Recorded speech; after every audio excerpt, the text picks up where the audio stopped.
Yeah, in today's class we are learning about system approach. The management approach is the main management approaches consist of four. In that, the classical approach has been completed and the human relationship approach has been completed. And today we are going to start with the system approach, how the system should have to be there in the organization. So we'll start with some of our uh, objectives, the slides so that we can understand what is going on exactly. Now, in the 1960, an approach to management appeared which tried to unify the previous schools of thoughts. This approach is commonly known as system approach. So, why it has been introduced? The main purpose of introducing this system is to bring how the system should have to be there in the management of an organization. And the management appears which try to unify the period schools of thought. That means a principles or the rules and regulations has been framed in the structure to run the organization in a smooth and soft way. Its early contributions including Ludwig von Betterly, and these are the persons who had utilized their uh, psychological aspects in the system approach.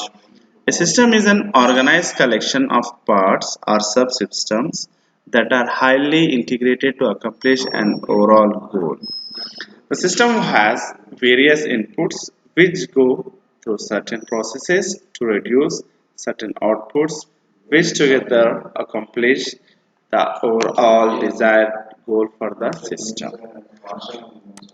Now, they view that means the system approach organization was an organic and open system which is composed of interacting and interdependent parts called subsystems.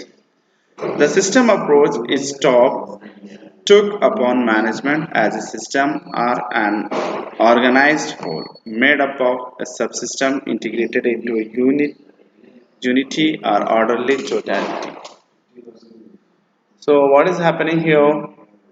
It means that again a system is there, again in that system a work is dividing and it is becoming a subsystem to that. An organized whole, the management as a system or an organized whole made up of subsystems integrated into unity or orderly totality. That means when an organization is going on, an organization is running in the state. So to come up with the oriental goal, the system is dividing into groups or they are dividing the work in their subsystem. So for example, if I take an example of management, and our management consists of 4 or 5 departments, like finance department is there, HR department is there, marketing department is there, IT department is there, R&D department is there. So these departments are divided.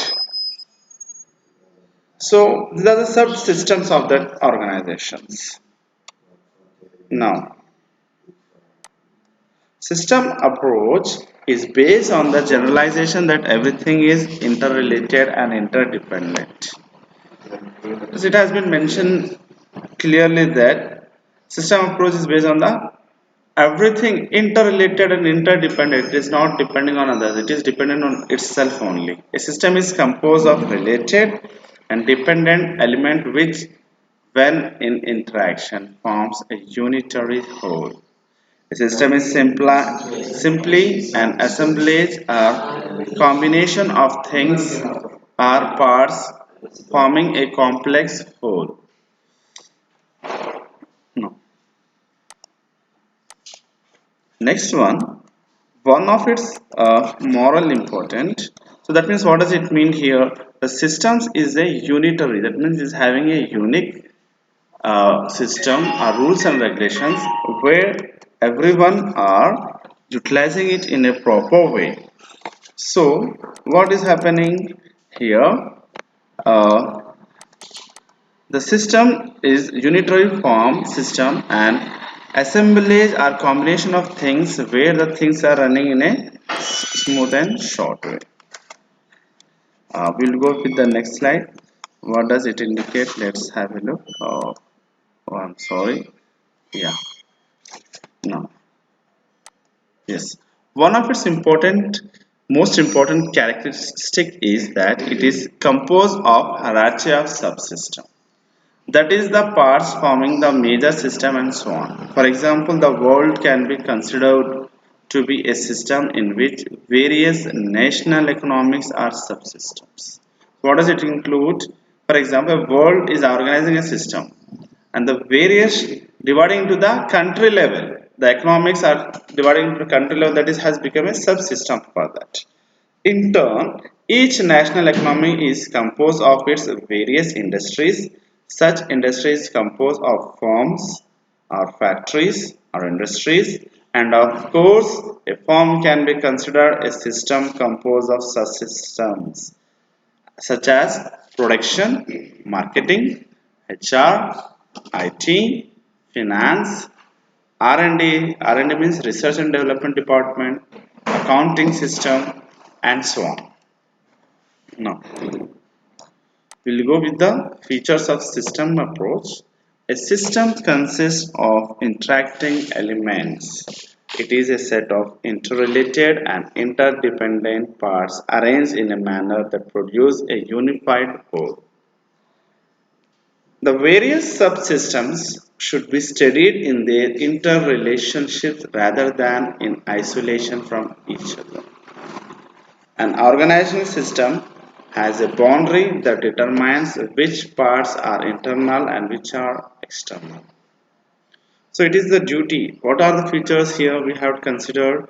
A systems approach is consists of interacting elements. What are those? It is a set of interrelated and interdependent parts arranged in a manner that produces a unified whole. It is been, yeah. Now the second one is, so what is happening here? It has been mentioned clearly that the system is organized in such a way that the manner that produce a unified whole. The various subsystems should be studied in their interrelationship rather than in isolation from each other. An organizational system has a boundary that determines which parts are internal and which are external. So with the help of the system approach, the organization can able to determine which part, that means which system or which work is internal and which work is external, or which part is external, and it will maintain a interrelationship with internal peoples as well as external peoples rather than an isolation. By keeping quiet won't work out. So it is a duty of the organizations, they have to inter relationship should be maintained by the company so that to run the work for the long term goal, and it should have to meet the internal affairs or the internal belongings of the work as well as the external affairs. So the system approach will design the structure for both the internal affairs as well as the external affair. Now, if you see here in this picture, a system approach, how it is working is, it is a system management, how the system should have to be managed. Again, where the system should have to be managed in organization, not in the business or technology, but in the organization. Again, this organization consists of the political framework, how the organizational structure is taking place within this. It is an internal part, which you are seeing the white color. It is an internal, like system analysis, technology, business, philosophy, system philosophy, all these are the internal part where we are taking place. Coming to the external one, the organizations should have to maintain a relationship with the political framework. HR framework should be the structure frame, symbol frame. Again, coming to the structure, it should be how it should have to be functional, how the work should have taken place in the project, how it should be a metric. All these things is designed by the system approach itself only. Now we'll go with some features of management as a system. So what is happening? Management as a social system. So what is happening? Management itself is a social system. It is managing to the society and it is running throughout its goal. So the management is taking care about the internal affairs as well as the external affairs, which is helpful or which is eco-friendly with the society. Now management as open system. So management is working as an open system with their subordinates or the employees who are working in the organization, as well as the production or the features or the quality or the quantity or the price of the product openly to its customer. So that's the reason we are saying management as an open system, and it is an adaptive. So management system is nothing but it is an adaptive. Everyone should have to adapt that culture, and nowadays the people are getting success because of this corporate culture by adopting the corporate culture for making the organizations to reach the organizational goals of the company. That's a dynamic. So this system approach is a dynamic which is making the rules and regulations or laws, we can say, for maintaining a good relationship for both internal peoples as well as external matter or affairs peoples. So how the people should be there in the offices or in the internal affairs of the organizations, how the peoples, what are the rules regulations, what is the hierarchy, what is the precautions, what are the main purpose of utilizing. So these are the things are taking place with the dynamic purpose. All these things are coming via system approach, and it is playing an important role like a dynamic personality. So the leaders are born or made in this system approach itself only. When the peoples are following the rules and regulations, automatically the skill of the individual is increasing. As a result, he is getting the promotion in the organization, and as a result, there is a growth of the organization as well as the individual. Now, it's an probabilistic. So it is measurable. It can be measurable with the help of different dimensions. Now it is a multi-level and multi-dimensional. So it's in different multiple levels. It is working in different parts and it is having multiple dimensions also. And it is multi-variable. It is varying its dimensions in different parts. As different organizations are working for the different economic, it is also working. It is working as an integrated approach. It is approaching like an integrated part. So all these things are comes under the features of management and the system approach. Now, system approach is a closed system as well as open system. First, we'll go with the open system. What does it mean? An organization that attempts to integrate itself with its external environment and looks to the outside for ideas on productivity and efficiency improvements. As I was saying to you that open system is nothing but it is clearly it opens its door to its customer as well as the employees who are working in the organization. That means internal and external it is totally open. An organization that attempts to integrate itself with its external environment. It is if someone is want to integrate and involve with the external environment, it looks the outside of our ideas. What sort of productive should be there, or how the improvement can become. All this efficiency is taking place among the open system itself only. Now coming to the closed system, an organization that is shut off or closed to its external environment and one of which managers look internally for ideas on productivity and efficiency improvements. So all these things are taking place in the closed systems. Now we will go with the implications, how the system approach can be implicated.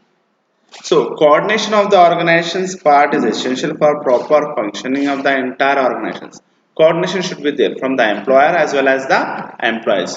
Either if it is in the internal part or in the external part. All these things are taking place with the help of system approach, and this is the one of the implication of it. Now, decisions and actions taken in one area of the organizations will have an effect in other areas of the organizations. When we are taking the decisions or actions in the organizations, so it will affect to the other organizations also as well as in other areas also. For example, if an employee has done something good, so the company is giving him a reward or the promotion, so it is affecting to the other areas or the other departments in the organizations also. If you are doing good, then definitely it is going to be work hard and it is taking place properly. We are getting perks or bonuses, or we can get promotions, all these things. That means the employees are working for their promotions and a zeal of interest or some kind of motivation is taking place. If you take in a negative impact that If something has gone wrong, the organization is taking an action towards an employee, then it is a lesson for the other peoples who are working in different areas or department, that if you do so on, so if you are going across the organization's rules and regulations, then the organization is taking the decisions or can terminate you or can take any legal action on you. So these are the terms and conditions where the peoples will focus on it, and this is affecting towards the areas, the departments in the organizations. So organizations are not self-contained and therefore must adapt to changes in their external environment. So organizations are not self-contained, it is so it must adapt to change in their external environment also. Now we'll go with some advantages, then we'll go with the limitations or disadvantages of this system approach. Now its aim at meaningful analysis of organizations and their management. So what's the main advantage? It aims at meaningful analysis. It is analyzing of organizations and their management. How the system should have to uh, aim and how it is going to analyze. It is going to analyze, it is going to check out how the organization is working and how it is managed. Second one, it facilitates the interaction between organization and its environment. How the organization is there and how the atmosphere and the environment is there, that means environment culture is there towards the employees or towards the management or towards the system. It guides manager to avoid analyzing problems in isolation and to develop an integrated approach. So what is it doing? It is helping to the manager. Manager is who is there is, and it is going. That means it's informing or it is giving the suggestion to the manager that to avoid analyzing problems. So unnecessarily don't analyze the problems in isolation one, and to develop an integrated approach. Integrated approach should be there rather than isolation part. Now we'll go with some disadvantages. This approach does not recognize the differences in system. It is an over-conceptual. System philosophy does not specify the nature of interaction and interdependencies. And it is an unpractical. It cannot be easily and directly applied to practical problems. So what does it mean? Lack of universality. It's a complex system. So all these are the problems or the limitations or the disadvantages of system approach. So it practically, that means if you see practically, it is not easy or directly applied. For practical problems it won't solve at a time. It needs some time, or it will consider some money or efforts or time, we can say. Now it is lack of universality. It is not having a proper importance, so it is not working. It is having some complex systems should be there. A system itself, in some organizations the system itself will be a concept. But in some organization it is an active, the people will be active, and some people it will in some areas, in some organizations it will be like competent. So all these things are the will comes under the system approach. So by this, I want to stop my class here, students. Please mention your names in the comment box for the attendance. So tomorrow, or by this, we have completed our one more approach, that is system approach, and tomorrow we have to start with the last one, that is the contingency approach. By this, we'll complete our four approaches in the human management environment. So I hope students now understand the concept. Please mention your names. Once again, I am repeating. Please mention your names in the comment box. If you have any kind of problems, please mention your doubts in the comment box so that I can rectify it in the next class. Thank you. Have a nice day.